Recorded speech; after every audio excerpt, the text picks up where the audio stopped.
Hello, people. This is Phil Shutterbear with Why Do We Say That? I don't know why we say that.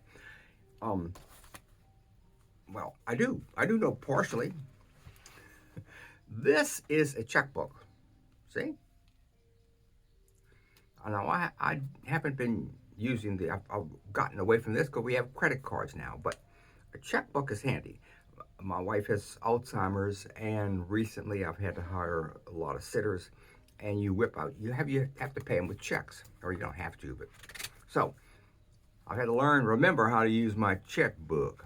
Now, why do we call it a check and a checkbook? I bet you think about that every day. You ask yourself, I wonder why. No, you never think about that. Um, but I do. Okay, we call it a checkbook or a check because let's go back to it stems from the reign of Edward the First in England, about early 1300s. Edward said, how much money do I have? Now, so he appointed a man, or a lot of people, to bring in all the revenues from all these people and then convert it into money. And they would lay it out, the people who would do that would lay it out on a big board.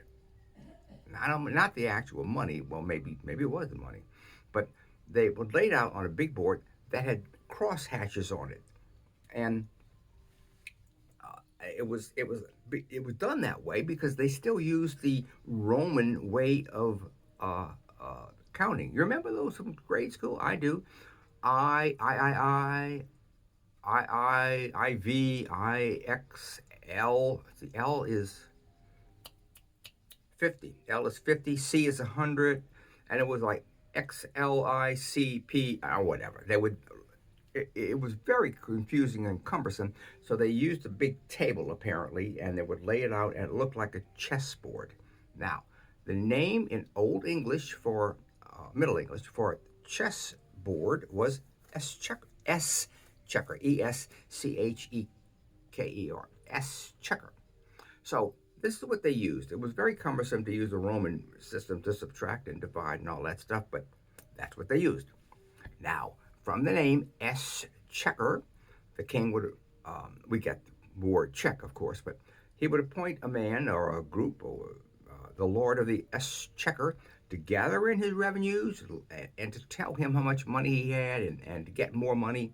So gradually that became a very powerful position. The lord of the Exchequer was the guy that controlled the money and the taxation and all that stuff.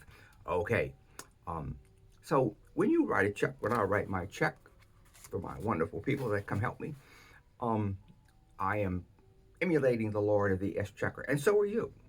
But from that word, the money person, we got this word of the person in charge of the money. If you're in charge of a checkbook, it means you're in charge of the money that, in this case, figuratively, you have in the bank.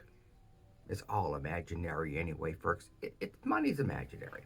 Money's made up. I wish I had more made up.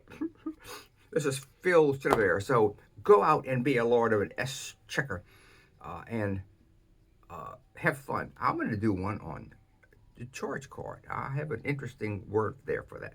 Anyway, this is Phil. It is June 2023, and I'm still 82 years old, folks, and I ain't dead yet. Have fun and enjoy life.